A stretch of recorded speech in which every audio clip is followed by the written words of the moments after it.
Hey, welcome back, or welcome if this is your first time here. Today we're checking out the episode Apocrypha, the second part of our two-parter. Apocrypha debuted February 16th, 1996, and picks up where we left off with Piper Maru, as Scully is informed of Skinner's shooting, and Mulder and Krycek begin their odd couple-like journey to recover the digital tape.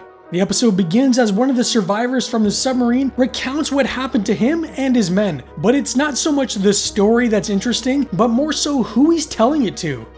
I can trust you to do that, can't I, Mr. Mulder?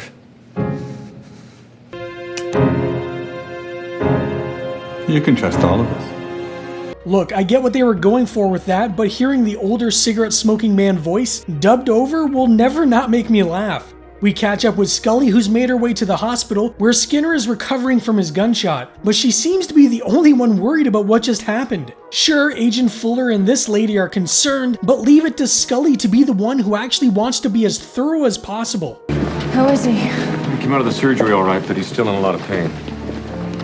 Yeah, it's gonna take more than a little gunshot to take Skinner out. Cigarette-smoking man really needs better assassins.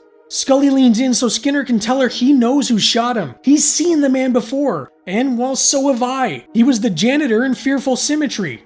Meanwhile, Oscar and Felix have made their way back to Washington, and I really think these two could use their own buddy sitcom.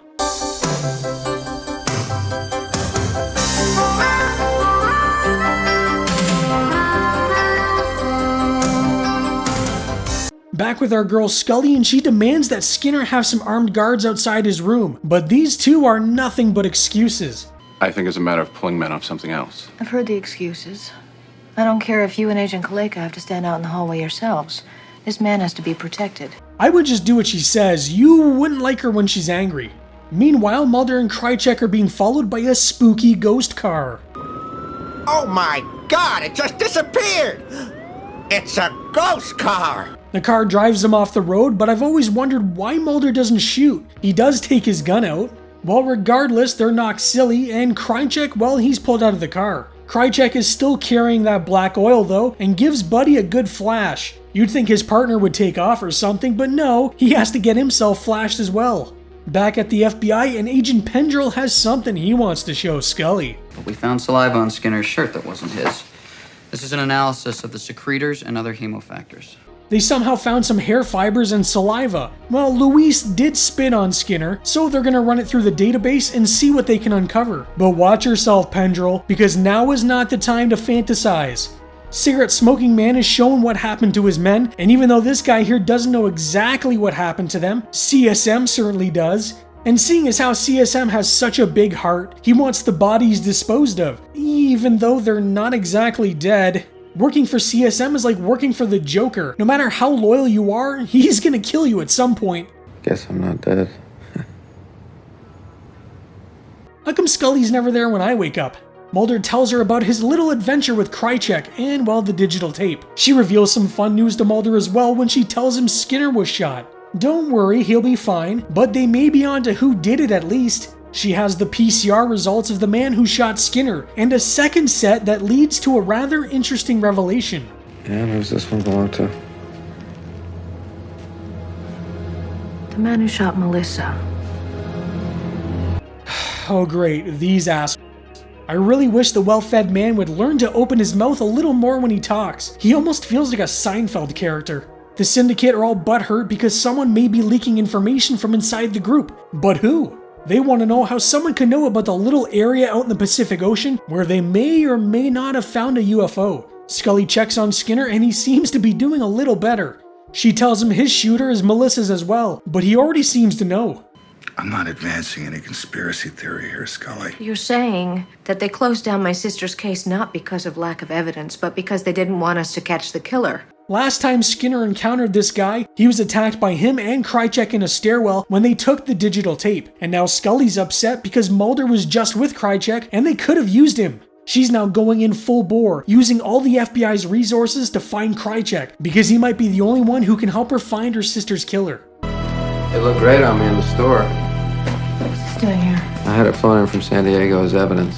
Only Mulder could get an entire diving suit shipped to his office in the basement of the FBI. How they managed to squeeze that thing through the door though, I have no idea. This is where he goes into a long-winded rant explaining to her the oil found on the suit, Mr. Gauthier, and Mrs. Gauthier, who just woke up from her nap inside a Hong Kong bathroom. Mulder trying to explain to Scully that he thinks the oil was used by some alien entity to jump from body to body is kind of hilarious, and her facial reactions here are some of her best yet. But Mulder thinks it's still inside Krycek. Meanwhile, the lone gunmen are enjoying a nice ice skate, and could you guess that the actor that plays Langley only just learned to skate 5 days before they filmed this episode? These three knuckleheads are trying to be inconspicuous so as not to draw attention to themselves while they grab that digital tape. But generally, when random people smile at me for no reason, it makes me think they're definitely up to something. It's gone. Looks like someone already got to the tape, however, and that someone appears to be Krycek, or the black oil alien controlling him anyways. Even Luis is here. This is quite the shindig. The syndicate are all gathered together so they can ask CSM just what the hell is going on. They're pretty pissed that he moved the salvaged UFO, they're pissed that he tried to get Skinner killed, and it seems like CSM just can't do anything right, yet he always likes to pretend that he's on the ball. They released a composite of his face to the press. One of yours, isn't he? The well-manicured man tells CSM to get his assassin out of the country before he's found, or it could compromise their entire operation. Should they really be trusting CSM to get this done though? He always seems to screw something up. Meanwhile, the lone gunman may have found an indentation on the package which held the tape. It looks like whoever had it previously wrote something down over top of it. What's hilarious is these three dorks talk about all this high-powered technology, like lasers and magnets, that can help visualize what the indentation says, when all Mulder does is a simple pencil rubbing. 1012. Now don't drop that. That's a finely calibrated piece of investigative equipment. I gotta make a phone call. Mulder calls the number, and wouldn't you know it, he's got the syndicate's personal private line. If I was him, I would just start prank calling them. The well-manicured man is a little shaken that Mulder has their number, but he has his assistant set up a meeting and then immediately disconnect the line, which just ruins all the pranking fun. Things are starting to heat up with the search for Skinner's shooter, because now they know who it is.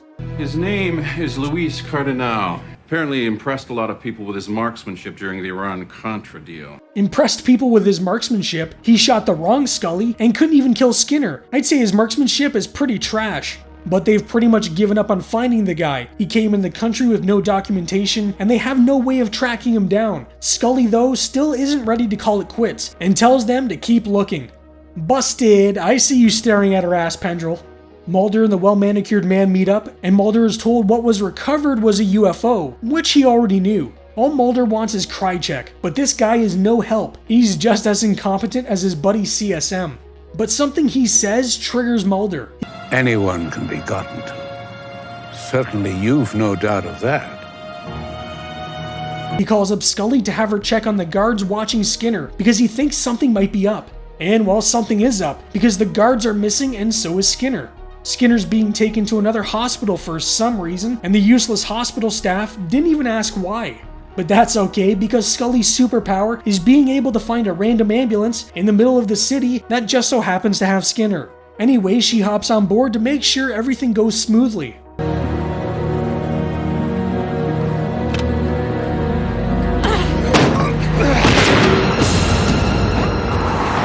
Wow, look at this expert marksman in action. Scully has found her man and now nothing is going to stop her from getting him. Luckily, she gets an assist from this good Samaritan, because even though she is tenacious, she does have those short little legs.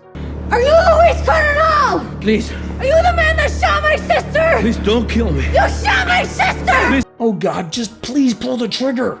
Unfortunately, she doesn't have that murderous rage. Just yet anyways. Luis tries passing the blame onto Krycek, but it seems like everyone just blames Krycek. The police arrive and Luis is placed under arrest, but she really should have just taken the shot.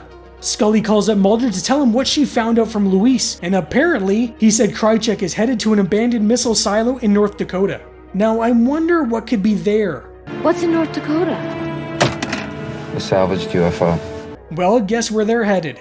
They arrive at one of at least 200 silos, but how much you want to bet they just happen to arrive at the right one? Oh, and didn't think I'd notice?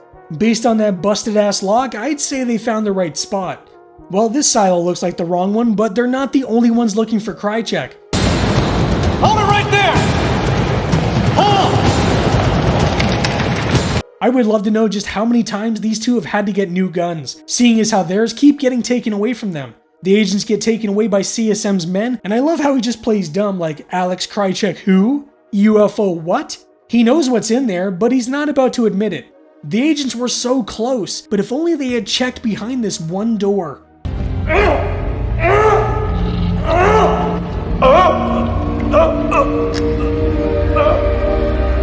Aw, it's like E.T. It just wants to go home. Seriously though, this scene is quite disgusting. I don't know what it is, but it always just grosses me out. It also kinda reminds me of the end of Halloween 2, when Michael Myers gets his eye shot out for some reason. I didn't expect you back to work for a few weeks. I was looking for Agent Scully. There's something I wanted to talk to her about. Thank you.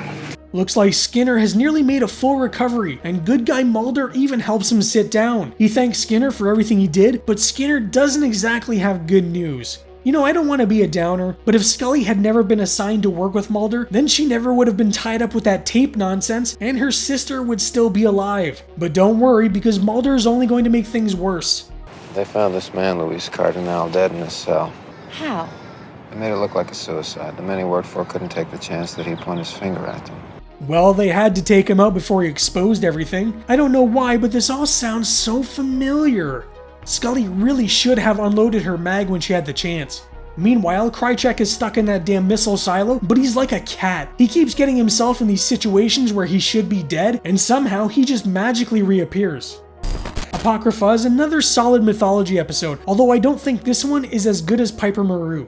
A lot of what happens seems to conveniently just fall in the agent's lap, like the phone number that Mulder discovers on the package, or Scully being with Skinner just as Luis happens to try and kill him so she can confront the man who killed her sister. I mean, that's still a good moment, don't get me wrong, and she really should have just pulled the trigger, but they always seem to be in the right place at the right time. Also, why didn't the black oil kill Mulder or even take him over? Maybe it needed Krycek because he knew where Cigarette Smoking Man is, and CSM knows the location of its ship? That would make sense. But then why did it keep Mulder around? It killed pretty much anyone else that came into contact with it. It is nice to have some kind of resolution to Scully's sister's murder, but did Luis really die? I know Skinner told Mulder he did, but did anyone actually see his body? You know how these shady government types are. They could have easily moved him to another country without anyone knowing. Domestic terrorist Timothy McVeigh, known for the Oklahoma City bombing in 1995, was a big fan of the X-Files, which kinda makes sense. He really had a dislike for the government, which is putting it lightly, and the X-Files kinda dealt with the same things he would talk about, shadow governments and what have you. And before anyone says anything, I am in no way defending his actions. However, he made his defense team watch this very episode, and according to the book, Aberration in the Heartland of the Real, The Secret Lives of Timothy McVeigh, he claimed the episode would show how these secret governments would conduct their covert meetings in the night and secret goings-on. He even had his team include X-Files based questions in the questionnaire when screening for a possible jury. Apocrypha would mark the very first episode Kim Manners would direct that wouldn't be a Monster of the Week type story, and I think for his first go-round, he does a pretty good job. There's a scene early on in the episode where the oil leaves the head of the submarine captain. This was done with a simple dummy head and some tubes. However, for Krycek, actor Nicholas Lee had to sit there bent over with tubes hooked to his face while the black oil escaped his face. He absolutely hated doing this scene, and the worst part is, they ended up having to go back a few days later and shoot it again, because they didn't like how it turned out. The oil that comes out of the captain's face was also originally made of some magnetic material that they tried to move around with magnets, but it looked too silly, so they ended up re-rigging the submarine set so it could be rocked and moved, which allowed them to guide the oil where they needed it to go. They also cleaned up its movements with a little post-production CGI. The shots inside the missile silo also used a lot of digital effects. The set itself wasn't finished on time, so they had to go back in with computers and fill in the rest. They even extended it to make it a lot bigger than it was. The same thing can be said for the exterior shots. They even added some CGI buildings to the surrounding area so it didn't look like a barren wasteland, which is pretty much what 95% of Canada is, honestly. No guest stars to speak of this week. However, I want to thank viewer Gabriel Knights for reminding me, because this was something I wanted to bring up in the previous video as well. But Michael Bublé, yes, that's the Michael Bublé, appears in Piper Maru and this episode in an uncredited role as one of the men during the submarine flashback. Apparently, he nearly got blacklisted from Hollywood because during filming, he was so hungry that he grabbed a hot dog from craft services and wolfed it down. I guess this is a no-no because that food is only for the regulars on the show, but during an interview with TV Line, Michael said, "I swear to God, I was starving and I grabbed a hot dog off the craft services table. And this woman said I would never work again in Hollywood. I would be blacklisted and I would never, ever work in the business." He just seems to laugh it off now, but I bet that woman feels stupid knowing where his career went. Apocrypha currently sits at an 8.6, which for me is a little high. I think I'm somewhere between a 7 and an 8. Still though, it's a good episode, and I only have some very minor gripes, but I do recommend both parts. Next up might be one of my favorites when Mulder and Scully investigate a serial killer with the ability to talk someone into killing themselves in the episode Pusher. So what are your thoughts on Apocrypha? Is it a good end to the two-parter, or does it leave something to be desired? Anyways, that's all for today. I really appreciate the support you fine people have been giving me, and please stay spooky. Next week, We can't bury the truth! Scully and Mulder must catch a deadly alien before the government stops them. A brand new X-Files next week.